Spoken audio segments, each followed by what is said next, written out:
Juste une courte présentation. Oui. Puis après ça. Parfait.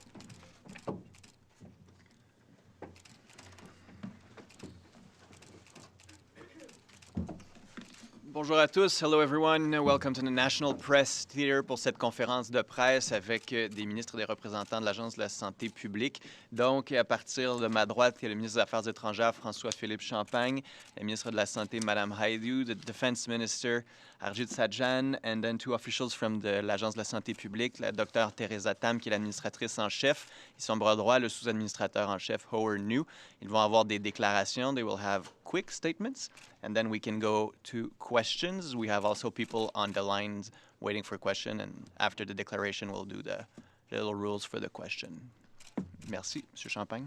Merci. Alors, bienvenue tout le monde. Merci d'être là. Au cours des derniers jours, nous avons travaillé sans relâche avec nos fonctionnaires pour aider les Canadiens qui souhaitent quitter la région de Chine, présentement en quarantaine.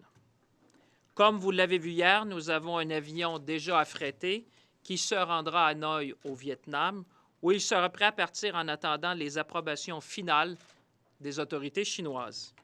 L'espace aérien de Wuhan étant fermé, nous avons donc besoin d'une autorisation spéciale afin que notre avion puisse atterrir. De plus, nous avons besoin que le gouvernement chinois approuve le manifeste de vol et tous les documents des Canadiens qui souhaitent partir pour qu'ils puissent se rendre à l'aéroport qui est aussi actuellement fermé. Nous allons prendre contact avec les Canadiens à Wuhan plus tard dans l'après-midi pour leur fournir tous les détails nécessaires. En ce moment, nous avons des membres de l'équipe permanente de déploiement rapide qui sont déjà sur le terrain à Wuhan et à Hanoï pour aider la coordination. Les autorités chinoises et vietnamiennes coopèrent avec nous et nous les remercions. Toutefois, il faut comprendre qu'il s'agit d'un processus en plusieurs étapes, étant donné la complexité de cette situation en évolution constante. Nous avons maintenant tous les visas nécessaires pour l'équipe permanente de déploiement rapide, l'équipe médicale du ministère de la Défense et, évidemment, les équipages de vol. De plus, comme la ministre Hajdu a mentionné précédemment, nous devons également tenir compte de la santé et la sécurité des Canadiens ici, ce qui nécessitait évidemment une analyse approfondie et des décisions concernant la mise en quarantaine des Canadiens qui reviennent au pays. Je veux que tous les Canadiens actuellement à Wuhan, ainsi que leurs familles et leurs proches en dehors de la région, sachent que nous faisons tout ce qui est en notre pouvoir pour les aider et qu'ils peuvent contacter nos agents consulaires pour plus de détails. Je vais maintenant faire la même déclaration en anglais. Thank you, everyone, for being with us here today. Over the last number of days, we have been working around the clock with our officials to assist those Canadians wishing to leave the region of China currently under quarantine. As you saw yesterday, we have chartered a plane which will be going to Hanoi, where it will be pre-positioned as we await final approvals from the Chinese authorities. The airspace in Wuhan is currently closed, so we need special dispensation for a plane to land. Furthermore, we need Chinese approval for the flight manifest and all the documentation of Canadians wishing to leave in order for them to travel to the airport, which, as you know, is currently closed.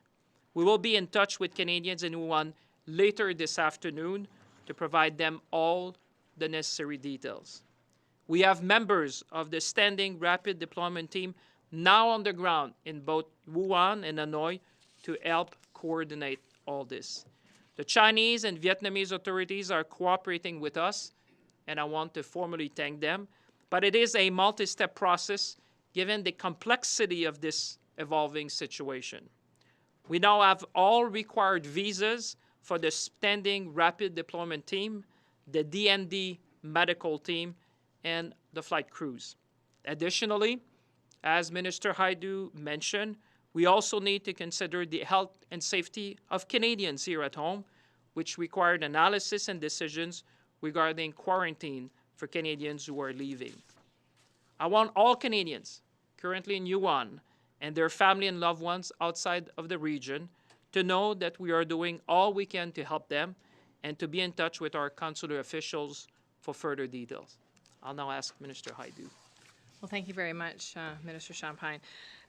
So as the Minister has said, this is a number of government agencies that are working very closely together, and we're also coordinating with provinces and territories, in particular Ontario, obviously where Trenton is based, but I want to thank Minister Elliott and her team for ensuring that we have such close collaboration with the province of Ontario. I also like to thank all of the other provincial and municipal health authorities who are in constant collaboration in terms of managing coronavirus here domestically, but who will also be assisting us in a number of ways throughout the repatriation process. So we've developed a plan really with the goal that the Minister has indicated, which is to protect the health and safety of Canadians here in Canada, but also to protect the health and safety of Canadians who are unfortunately trapped in Wuhan in particular and have no other way to get home. So here is what the process will look like. In terms of the pre-boarding process in China, all Canadians who will be boarding the flight will undergo medical exit screenings by Chinese authorities before being allowed in the airport. And then travelers will undergo a second screening by Canadian Forces medical staff before being allowed to board the plane. During the flight, Canadian Forces medical team will complete a detailed health questionnaire to gather traveler contact tracing information. And if a passenger becomes ill during the flight, they will be moved to and segregated in an isolated area of the plane and masked for the duration of the flight. The plane will stop for refueling in Vancouver, and I'd like to thank the Government of British Columbia for their support in this. Passengers will stay on the plane while the plane is being refueled. If a passenger is ill and exhibiting symptoms on the flight, they will meet immediate medical assistance from the province of BC, who will transport them to a facility, and they will be isolated to prevent spread of disease, but also to protect them and to help them recover. The arrival point will be CFB Trenton, and the CFB Trenton area was chosen because it's an area that we can support coordinated and contained processing and support services. It also has a facility available to house people in a very dignified manner. I want to remind people that these are Canadians who have been through a very traumatic experience over the past couple of months, and in many cases will have significant stressors. They will be processed automatically by CBSA to secondary screening based on having, oh sorry, I've skipped a step here. In the event that a passenger becomes ill on the flight from Vancouver, emergency medical staff will transfer that ill passenger directly to local healthcare facility in Ontario for examination, isolation, and treatment consistent with the approach determined by the Ontario Public Health Authority. And then, upon arrival, all travelers will be automatically processed by CBSA to secondary screening based on having arrived from the Hubei Province. A high-level health assessment, visual temperature check, will be done to determine if anyone is visibly sick from the passengers debarking. And then under the authority of an emergency order pursuant to the Federal Quarantine Act, all passengers will remain at CFB Trenton for 14 days after arrival to allow for a full health assessment, follow-up observation by public health officials, and support services as needed depending on their circumstances. During the 14 days, we'll offer social support as well as mental health services given the stressful experiences that many of these passengers will undergo or have undergone. We may consider additional testing as part of the health assessment protocols in consultation with provincial public health authorities. And should symptoms be identified at any time, the traveler would be appropriately transported in coordination with the provincial health authorities to a local hospital for further treatment, isolation, and contact tracing.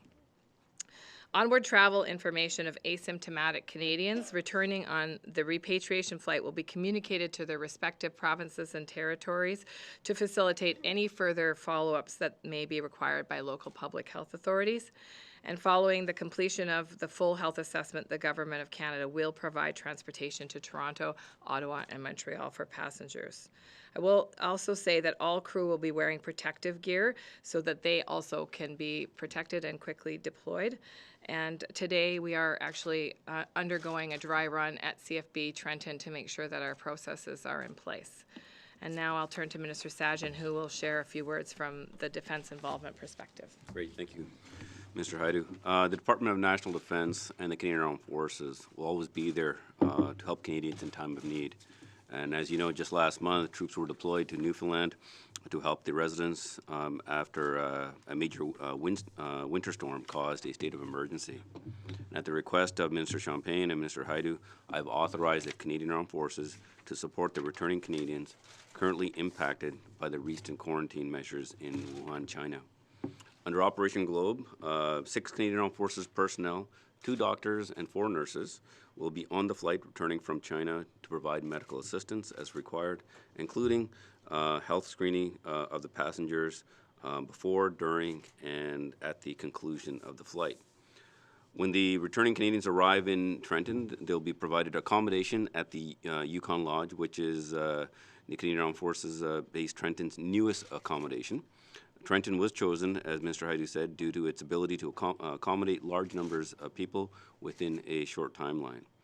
We will make this day as comfortable as possible for the returning Canadians. And I want to assure all Canadian Armed Forces personnel and their families that their well-being is a priority and that we are taking all appropriate actions to protect their health based on expert medical advice.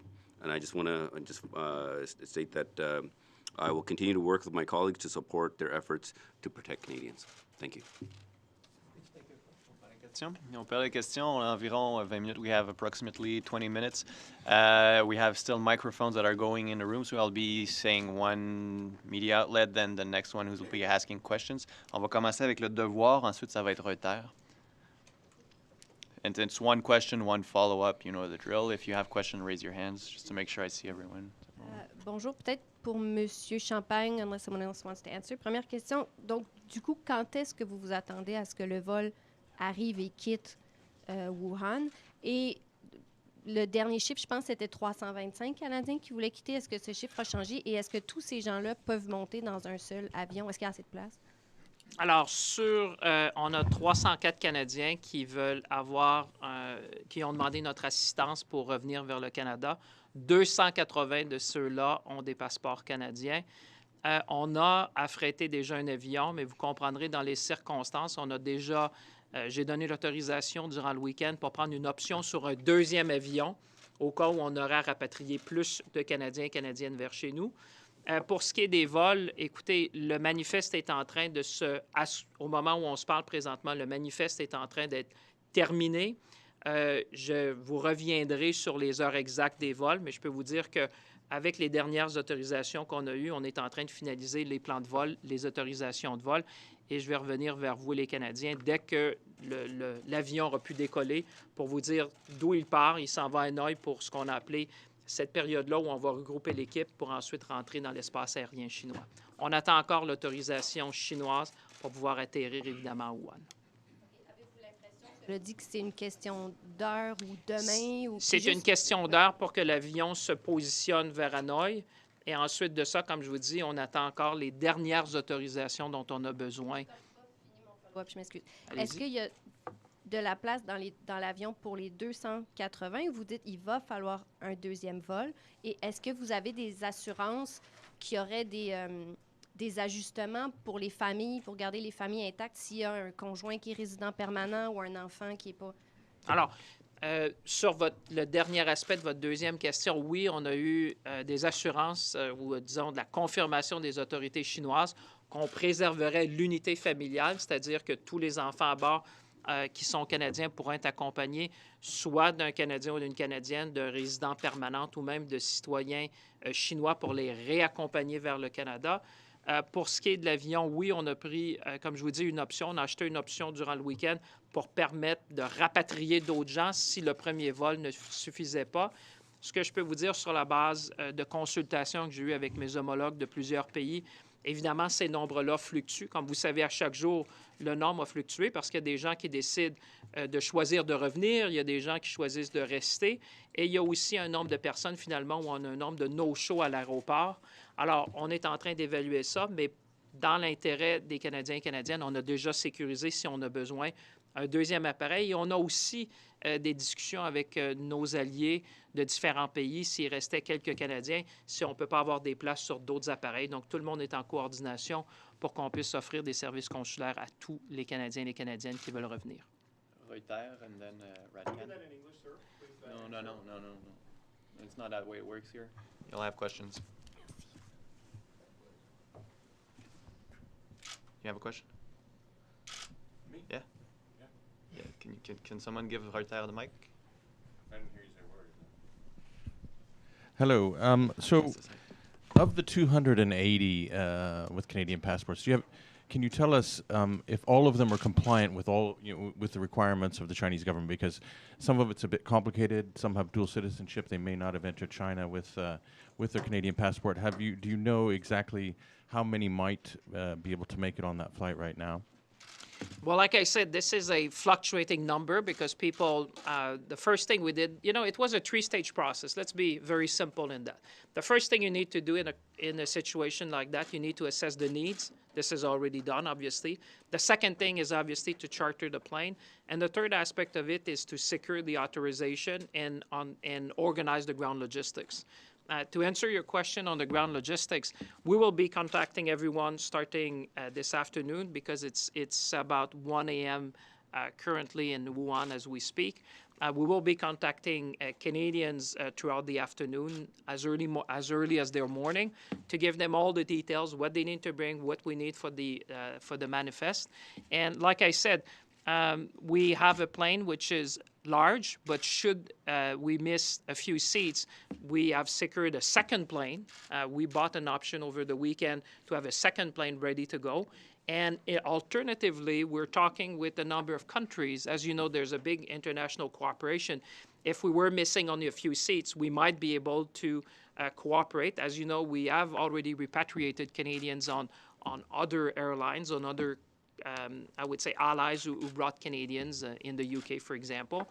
So what I'm saying is that we have contingency plan for all situation, and we will be making sure we monitor that hour by hour.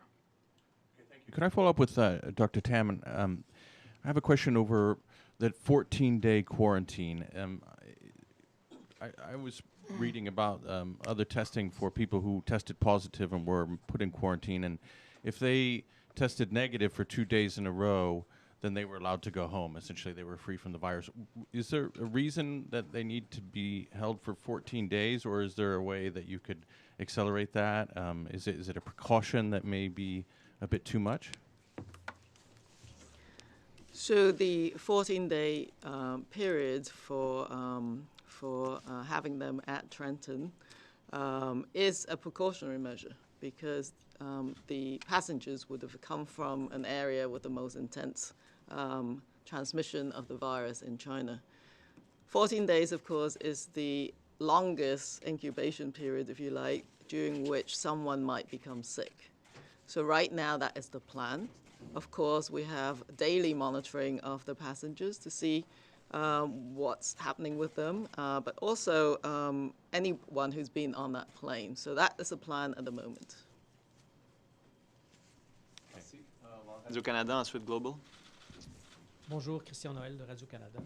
Pour une famille qui a un enfant, qui a une mère qui est citoyenne canadienne et le père est résident permanent, est-ce que le résident permanent peut revenir au Canada ou est-ce qu'il doit rester en Chine et qui prend cette décision-là? Alors, comme je vous disais, lorsque j'ai eu mon appel avec le ministre des Affaires étrangères chinois, on a insisté sur le concept de l'unité familiale, de préserver l'unité familiale. C'est la position du Canada, c'est la position de la plupart des pays dans le monde. Ce qu'on a demandé aux autorités chinoises, c'est de préserver cette unité familiale-là. Et on a obtenu confirmation des autorités chinoises que l'unité familiale serait préservée. Des enfants. S'il y a des enfants. Parce que, comme vous savez, la Chine, à tous les pays, ça s'applique à tous les pays, que ce soit le Canada, les États-Unis, la Grande-Bretagne, a permis aux ressortissants étrangers de quitter, c'est-à-dire des citoyens canadiens qui ont voyagé avec un passeport canadien. Par contre, lorsqu'il y a des enfants, ce qu'on a demandé aux autorités chinoises, c'est la volonté du Canada, c'est la volonté de l'ensemble de la communauté internationale, c'est qu'on préserve l'unité familiale. Ceci dit, on va toujours continuer face aux autorités chinoises à demander qu'on puisse rapatrier tous les Canadiens qui veulent revenir. Et ça sera évidemment des choses qu'on devra considérer dans les jours à venir. Pour ce qui est du fait que ça semble être lent à obtenir les autorisations pour que les Canadiens quittent et pour que l'avion puisse entrer dans l'espace aérien chinois, est-ce que vous faites une relation entre cette lenteur et les relations diplomatiques pas très chaudes avec la Chine présentement?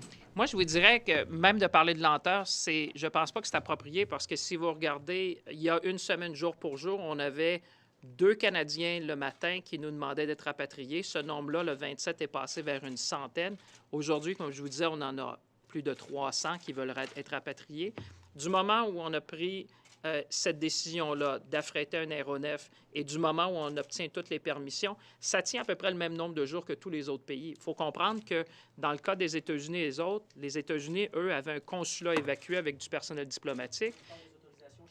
Non, c'est ça, je vous reviens. Puis je vous donne aussi la perspective. La même chose pour, par exemple, les Japonais, mais les Japonais avaient aussi beaucoup d'entreprises manufacturières avec des Japonais qui étaient présents. Nous, évidemment, on s'est adapté en fonction de la situation. Comme je vous dis, il y a 7 jours, on avait 2 Canadiens et c'est passé à 300 l'espace de 7 jours pour, évidemment, faire ça. Je vous dirais qu'au contraire, les autorités chinoises et vietnamiennes ont collaboré. À chaque étape, il faut revoir le processus parce que vous avez vu que récemment, par exemple, l'espace aérien entre le Vietnam et la Chine est fermé. Il a fallu avoir une autorisation présidentielle durant le week-end pour permettre à notre avion qui serait basé à Hanoï de rentrer en Chine. Mais je peux vous dire qu'à date, au niveau des visas pour les équipes, c'est-à-dire notre équipe de réaction rapide, notre équipe du ministère de la Défense et aussi les équipages, on a obtenu tous les visas de tout le monde. Maintenant, évidemment, ce qu'on attend, c'est le dernier permis qu'on a besoin pour soumettre le plan de vol. Et ça dépend beaucoup parce que les autorités chinoises, ma compréhension, c'est que les vols qui arrivent à Wuhan arrivent de nuit. Et il y a toute une question des autorités chinoises. On n'est pas le seul pays qui veut, évidemment, amener des ressortissants. Il y a aussi du matériel qui arrive à Wuhan. Je vous dirais que là-dessus, la coopération des autorités chinoises, elle est là. Et finalement, on les remercie parce qu'on continue de travailler avec eux sur, évidemment, obtenir cette dernière autorisation-là qu'on a besoin. J'ai Global et Presse canadienne. Mr. Champagne, just to pick up on that in English, what do you say to critics who say the lack of being able to get into China right now is because we have had strained diplomatic relations with them? I would not even suggest that. Quite to the opposite. You've heard my comments. The moment I've asked a call with the Chinese foreign minister, if my recollection was right, we got a call within hours to go through all the steps that we need. What I was saying in French before is that you have 3 aspects of that, 3 steps. The first one is to assess the needs, which we did. The second one is obviously to charter the plane, which we did. The third one is to organize the permits and authorization and the ground logistics. If you look at the moment, if I go back to the 27th, so a week ago, we had about 2 Canadians. It went to 100 towards the night that wanted repatriation, assisted repatriation. Now we're up to 300. So my point is that if you look at every nation, by the time you charter the plane and the time you get all the authorization, it's about the same amount of days. I would say that even if you add the complexity, which we had, for example, over the weekend, whereas you have more flight and travel restriction, for example, Vietnam restricted its airspace for any flights that would go to and from China. So we had to get dispensation from the president to be able to stage in Vietnam and be able to fly. So the very last permit we need is obviously to land in Wuhan. There's a sequencing to that because planes, my understanding, can only land during the night. And there's also sequencing of medical supply, which is getting into Wuhan. So I would say that if I look at the number of days for Canada compared to the other nations, considering that we didn't have a consulate to evacuate or significant manufacturing plants like, for example, the Japanese, our response is proportionate, and I would look at the number of days. It is pretty much in line with every other countries based on my discussions with my European allies. Kind of want to double barrel it to you and to Minister Hajdu. Can you talk about the family unification and whether or not they have children?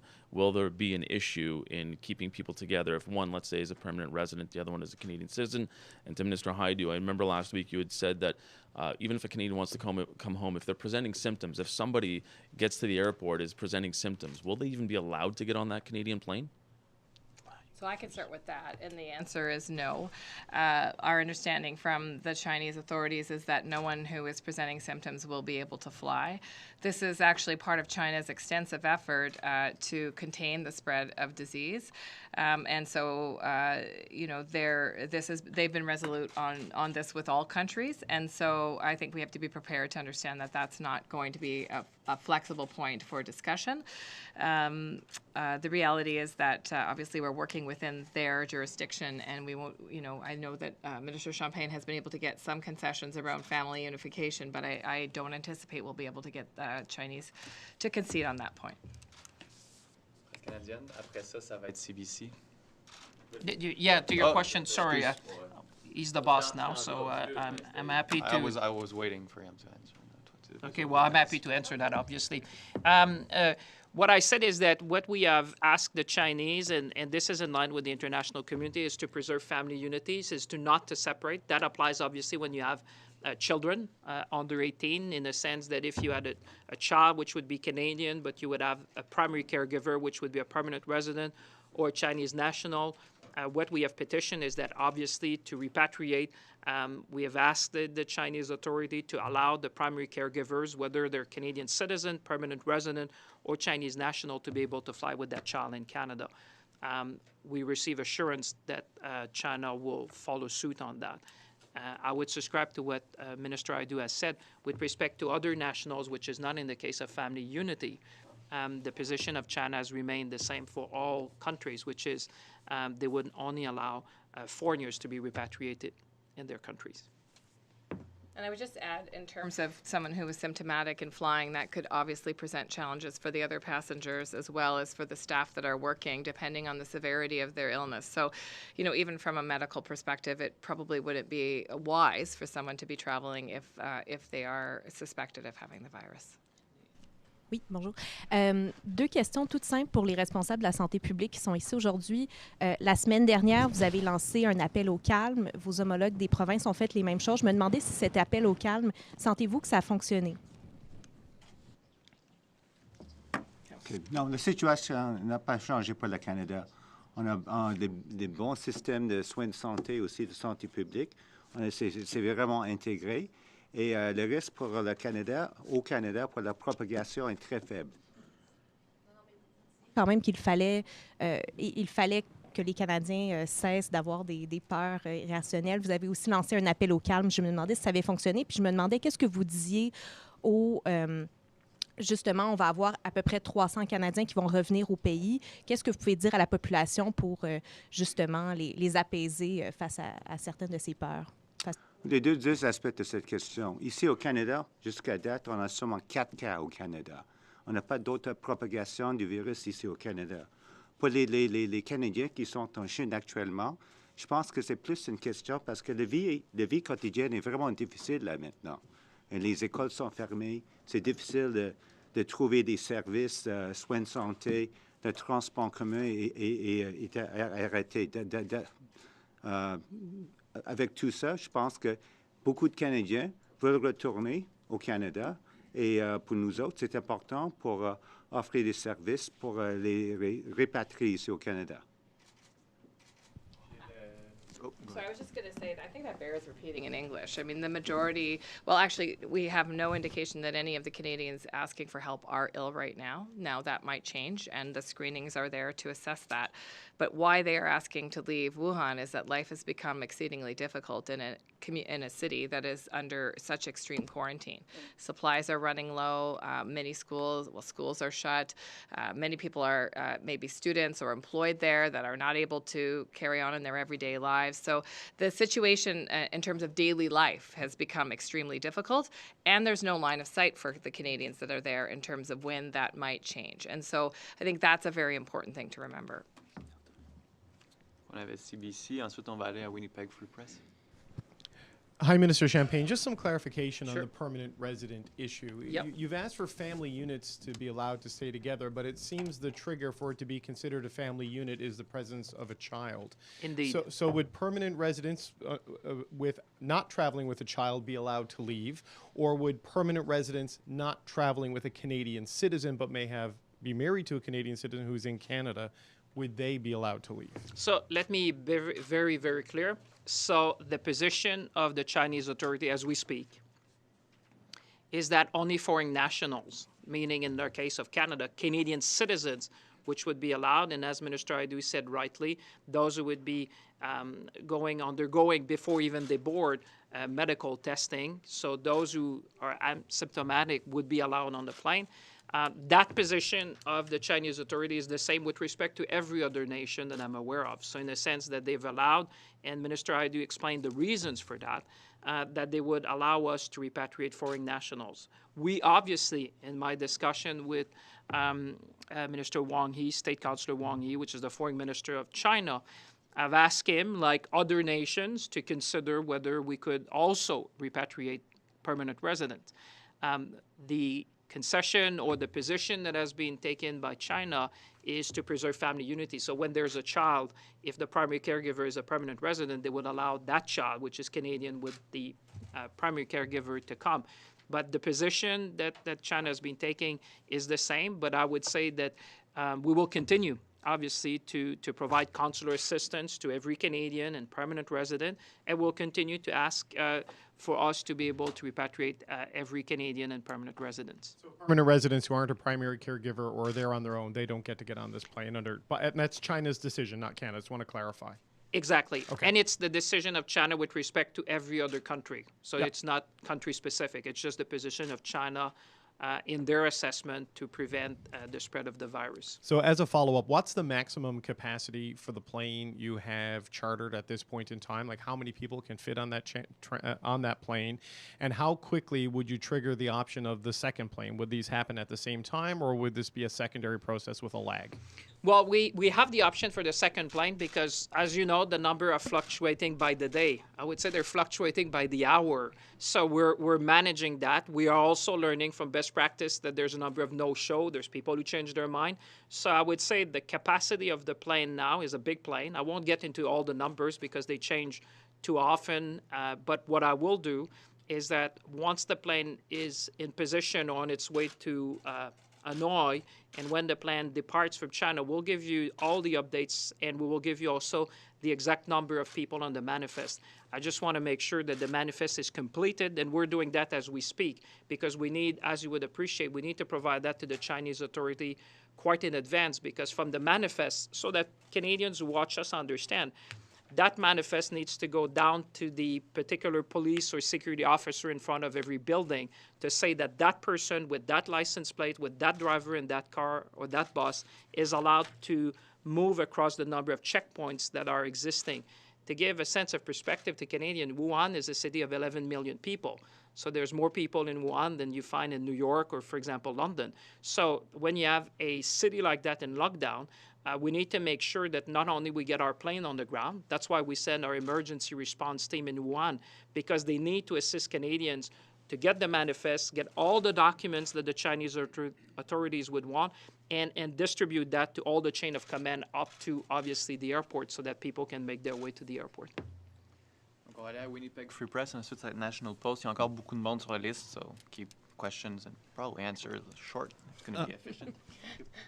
Ministers, I'd like to know the province of residence of these evacuees. If you could list how many per province, that'd be great. And if not, could you at least rule out which provinces aren't expecting anyone to come after the quarantine? I think that's an evolving assessment. In fact, some people may not have a province of residence. As I mentioned earlier, there may be Canadian citizens in Wuhan that haven't lived in Canada for some time, given their student status or potentially their employee status. So I know that that is the work that Minister Champagne's team is doing right now. So it's difficult to say right now which provinces are ruled out.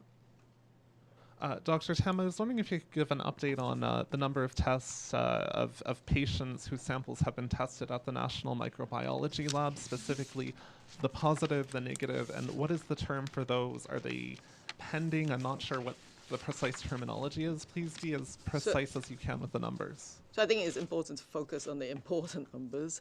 I mean, right now we've had 126 persons or patients who have been asked to be tested at the confirmatory laboratory at the National Microbiology Lab, so 126, of which only 4 have tested positive. So that's where we're at now. And pending? All I can say is the majority of tests are already being done, and these are the only 4 positives. You said 58 were negative before. Why not give an update? Okay, so because every minute of the day that actually changes. So the lab is probably processing everything right now. Or as of yesterday, say, I know that 119 have already tested negative, 4 are positive. But just to say that this is not a number that it really does change all the time. And the star. Minister Hajdu, last week you talked a lot about the value of people isolating themselves when they returned from China, especially if they weren't showing symptoms. I'm wondering why, in the case of this plane, you decided to have them isolated at Trenton rather than have them isolated at home. So I think what we need to remember is these folks are in the city of Wuhan, and that is the epicenter of the epidemic. In fact, they are in a city that is not allowing any transportation out whatsoever, and other passengers that are arriving from China are arriving from places that are not under quarantine. So they are having, quite a bit more mobility in terms of their transportation, and less likely to be in regions where there is a significant outbreak. And so I think when we're talking about, as Dr. Tam said, the quarantine of these particular individuals, it's out of a sense of precaution, given the fact that they've been restricted from travel and in this epicenter of where we know the epidemic is the most severe. Mr. Champagne, when do you expect to know when the plane will land? Well, I will tell you as soon. I'm in touch with the CEO of the logistics company, so I will tell Canadians as soon as I know that it wheels up on its way to Hanoi, and we'll say that to Canadian. And like I said, it's going to be pre-positioned in Hanoi because the last permit we get, if I base that on experience with other nations, you get that within hours of departure. So our team will be pre-positioned with DND personnel, flight crew on board, to be able to immediately deploy to Wuhan. And we'll be communicating that, I was saying, to Canadians because it's nighttime, so in a few hours in the morning, they'll get the details to make sure we have all the final details on the manifest, which we need to provide, as you would expect, to the Chinese authority a number of hours in advance of our deployment in Wuhan. Star and then Canadian Press. When the plane gets to Wuhan, if there's more Canadians who are cleared to leave than the plane can hold, how will you decide which ones to take? So we have an evacuation protocol which is well in place. That applies to other emergency situations. If there was a case of hurricane where we need to bring back people or other, we obviously go with logic, elderly, children, people who might be sick. Obviously, we go in an order, pregnant women, for example. So we'll follow the same protocol that is well established. And I want to reassure everyone watching, the plane is big. The numbers are fluctuating. We have a second plane if we need to. And in addition to that, not only we have a second plane ready to go, but we also have discussions with other allies to say whether, if we need just a few seats, what's the best options, obviously, to bring back these Canadians back home. And just maybe this is a question for Dr. Tam, but other countries, as I understand it, have imposed travel restrictions on people going into their countries from China. As far as I know, Canada hasn't done the same thing. Can you explain if that's correct and why we haven't? Obviously, every country is taking has the responsibility to taking their own decisions. Right now, we provide travel advice, which is avoid all travel to the province of Hubei, and also avoid non-essential travel to the rest of China. So that is our current position. I guess just my question is why though? Why haven't we gone further than that like other countries have? In terms of, I don't think that is my question to answer. You mean preventing people from coming in? So firstly, we're working with the best evidence that we have, and the World Health Organization has been very helpful in providing advice to countries in terms of how to best help China contain the spread. We actually are doing, as you know, fairly extensive level of screening, including additional questions for people that to identify who's traveling from Hubei at the 3 international airports, as well as providing public health support to the CBSA officers who are, talking to people who are coming from China, but more particularly from Hubei, providing written information in 3 official languages to people to determine what to do should, in fact, they develop any symptoms after arriving in Canada. This has been working incredibly well. As you know, we've been able to very rapidly respond to any particular identified cases, and people have known what to do to help us to do that. So at this point, there isn't the evidence to support that closing all the borders is necessarily the right way to go. Certainly, we feel that, we know actually, that the evidence suggests quite actually the opposite, that in fact by closing down the borders it's much harder to detect where someone is coming from, that this way this open and honest transaction actually allows for much more detailed screening for people coming from Hubei rather than trying to figure out who's coming through which country and at what time frame. And so we're very confident that this process is working. We will obviously assess the process along the way, and certainly the collaboration of the provinces and territories and the municipal level of government has been incredibly helpful. The things that we've learned from SARS, as you know, I've spoken about this before, but we've had a lot of lessons learned through the SARS experience and 17 years of collaboration, including the creation of the Canada Public Health Agency and the position of a Chief Medical Officer of Health that helps for that rapid coordination in cases like this, and that's certainly helping us ensure the health and safety of Canadians. Canadian Press, en presse CCTV. Yeah, I just wanted to... pardon me. I wanted to ask about the, once the passengers are here and quarantined at CFB Trenton, if someone should fall ill within a few days of arriving, does that then extend the quarantine period 14 days, another 14 days? You see what I'm saying? Or is it possible that they could all wind up there for much longer than 14 days? So that's an excellent question. Part of the reasons why we're offering social support is they will also be isolated from one another. So the isolation isn't just for the group, it's actually individuals who are isolated from one another. So if one person falls ill, that won't necessitate the start of another quarantine for all of the passengers.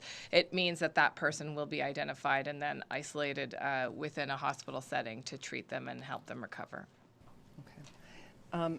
And Dr. Tam, I wonder if you could answer this question. The minister talked about it last week, but I'd appreciate your view on the U.S. declaring last week a health emergency. Do you think that is necessary, or is that getting alarmist? Do you want me to start? I think from our perspective, obviously, other jurisdictions will take decisions based on a variety of factors, but from a Canadian perspective, we feel that we have the processes in place and that the system is working. So this is not, in fact, a public health emergency, given the numbers that we've seen and given the processes that are working very efficiently. I'll turn it to Dr. Tam for a few words. Yes, I think the U.S. process is actually very different to ours, and that right now we have all the necessary processes, authorities in place to effect our response. So we do not need any further authorities or powers in order to already execute that coordinated response that we have.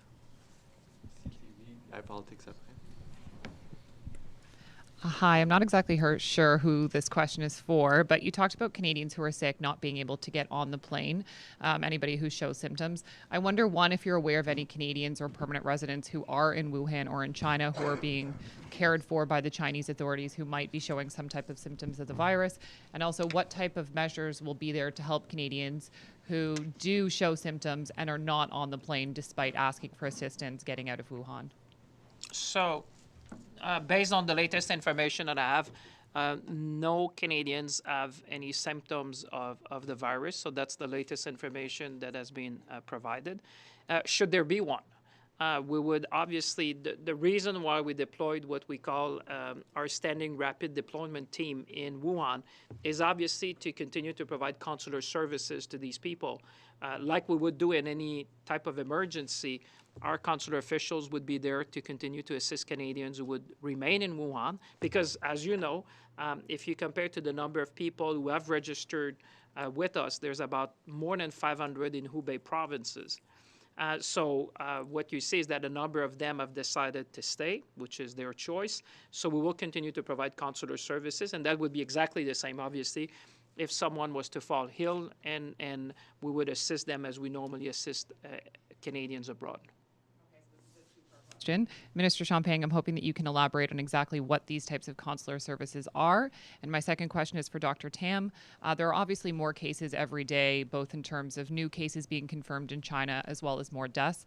I'm wondering if you're seeing any signs through the media or through the information that you have with the WHO that the containment measures that China is putting in place seem to be working, and if you see any hope that perhaps containment is in the near future. Why don't you go first, Dr. Tam? So what we're seeing is quite an extraordinary undertaking by Chinese authorities in trying to put into place these containment measures. We have never seen this large-scale quarantine measures in modern public health history. So the world, of course, is wanting to know if it does work. So the effect of the containment measures in Wuhan, for example, I think it started on January 23rd. So this is quite a critical period for us to see if some of those measures are managed to interrupt spread. So I think we still have to wait a little bit of time. The other aspect is that even if they work, you're going to still see increase in cases for a period of time before I think the epidemic curve is necessarily going to come down. With incubation periods, the periods of time people are reported, etc. So I think we're watching, and the World Health Organization is watching that very closely. This is actually quite an important period of time. But I want to certainly stress that the response is going to go on for months. What if it doesn't work, for example? The world's public health authorities are looking at, well, China is going to teach us a lot about how these measures may or may not work. So I think from that perspective, again, support to China and what they're doing, because they're going to let us know quite a bit about the effectiveness of those measures. But right now, the whole world is still in this containment mode. The World Health Organization declared this public health emergency of international concern so that not just China is responding, but all the other countries are getting ready to interrupt any importations and chain of spread. So that is the current stance that we have. We're going to all give it a really good go and, of course, take it really seriously to prepare for any other eventual scenario. To the second part of your question, we would accompany them and make sure that they receive assistance from the local health authority like we would normally do, and provide them being in constant contact. And I'm happy for those Canadians who are watching. I really encourage everyone to obviously register on the Global Affairs website. Be on the look also for information that's going to be coming within hours so that they can receive all the necessary details. We're talking to them almost on a daily basis. So we would be providing them assistance, not only for those who are going to board the flight, but those who remain obviously in Wuhan and Hubei Province. Il nous reste un peu moins de 5 minutes. We have less than 5 minutes. We have 4 other media, so if we can just try to keep it short. iPolitics, après ça, Hill Times. All right. Just about this whole process with the those who are being evacuated, is there any part of the process where they will be responsible for paying for whatever it may be, and alternatively, is there any chance that they would be compensated for undergoing this process itself? Well, let me be clear to Canadians who are watching. Our first and foremost priority has been to help people. There are people who are in a situation, I think Dr. Tan said it, unprecedented. You have a city bigger in terms of population than London or New York, which is currently on lockdown. You would appreciate that all the time and effort that we have dedicated is to assist these people. That's our absolute priority. Now, when it comes to cost, we will assume the cost for repatriation from Wuhan to Trenton. But again, let me say, and I'm sure Minister Hajdu would want to add to that, first and foremost is about helping people. We, as a country, always stand up for Canadians abroad, and certainly in times of needs like that, which are quite unprecedented. Do you want to add anything, Mr. Hajdu? I think you've said it very well, Minister Champagne. I think this is what Canadians do, is we help each other. And we've got 300 Canadians stuck in a quarantine city where life is becoming incredibly difficult, if not almost impossible in some situations, and they've asked their government for assistance, and that's what we do when Canadians are in trouble.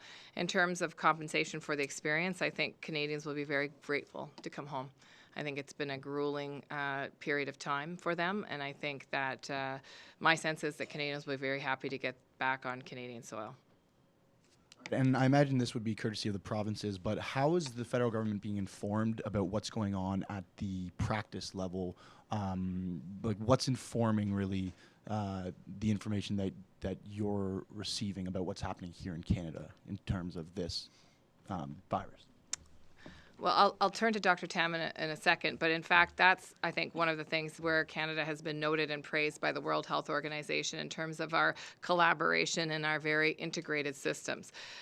So as the Chief Public Health Officer of Ontario, Dr. Tam has the ability and does regularly to convene her provincial territorial partners, and that information flows down right to the local level with technical advice. And so all of that collaboration, including some regulatory requirements to report cases, for example, to the federal government, has allowed for that very rapid response that you've seen in terms of case identification and treatment.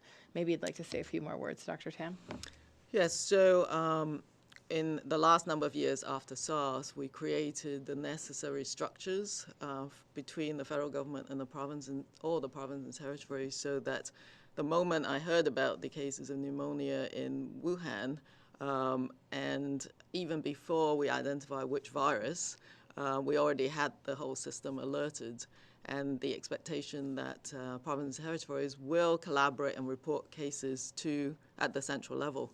Plus, we have also the National Microbiology Laboratory that actually developed the necessary tests. So in fact, all cases and all these tests are coming to our lab as well for confirmation. So we will always know if we have a case in Canada. We also collaborate to develop the necessary guidance that it takes to look at how we best manage the case, but also contact tracing and how to go about that as well. That is based on collaboration and consensus. I think that the other really important aspect is that we've been planning for these scenarios all along. And we have in place a federal, provincial, territorial response plan just for these biological or infectious disease events. We have a pandemic preparedness plan guidance so that every component has already been mapped out for that sort of influenza, but essentially applicable to respiratory virus scenarios. So we are essentially just taking all of those many bits of plans and preparedness and executing a lot of the things that we've been practicing for, essentially. So I think it's functioned very well, as has been seen by how these initial cases have been managed. Is there any update as to whether asymptomatic people can be infected? So we're aware of a number of currently rare case reports of asymptomatic persons that have a positive identification of the virus through genetic testing, really a swab. The WHO is actually pursuing those reports because you need to verify them and determine if they're truly asymptomatic or not. That's one thing. Two is that even if you detect some viral genetic material on someone, doesn't necessarily mean they're infected. They could be carrying some pieces of the viral genetic material without actually getting an infection. That's a sort of carrier state. The third aspect that we're trying to look at is, well, do these people even spread the infection even if they're carrying or they're asymptomatic? What we know about these viruses is that I think while this bits of the scientific jigsaw is being put together, we know that in general it's coughing up droplets. So if someone isn't sick and isn't symptomatic, the virus is maybe deep inside their lung, they're not going to be able to transmit that very readily. Fourthly is that, are these events rare? We believe that they're likely rare and they don't contribute to the propagation of this epidemic right now. But there's still a lot that we need to learn, and every day we're learning a bit more, so we'll be adjusting as we go. Is there any update as to how close we are to an antiviral medication and how quickly Canada would have access to that medication? So Canada is part of the global research discussion and supporting some of the international collaborations. We're aware that the World Health Organization has something called the Research and Development Blueprint for this coronavirus. So a lot of that stuff is going on. I do know that there are a whole host of antivirals that are being looked at right now. We don't have a specific treatment, but the whole world is examining the existing antivirals. I do know that the ambition is also to look at clinical trials, of course, in countries that have the most cases, in this case, China. So right now there is no specific treatment, but I think that with some good research collaboration, we're going to get some answers. The vaccine, on the other hand, there's quite a number of candidates being examined, but vaccine development takes some time. They need many phases of clinical trials. So even if you have a candidate, it's going to take quite a number of months for that to go through the trials, because we want it to be safe and we want it to be effective. So the closest estimate that I've heard is probably in a year now. When the global research community is getting together, you would want to see if, faster things can happen. But the reality, I think that's a reality check, is that a vaccine is likely not going to be available for a year. If I could just add on the research piece, in Budget 2018, we actually funded in the area of about $280 million for rapid research through the CIHR and the Tri Research Council. And so we'll be very quickly in the next couple of weeks, there'll be a call for proposals for rapid research on the coronavirus. So we'll be able to add some Canadian contribution through that. Okay, on me fait dire que c'est fini, là, mais I just want to go one last question on the phone. Yes, thank you. Merci. We have a question from Andrea Gunn from the Chronicle Herald. Nous avons une question de Andrea Gunn de the Chronicle Herald. Please go ahead. La ligne est ouverte. Hi there.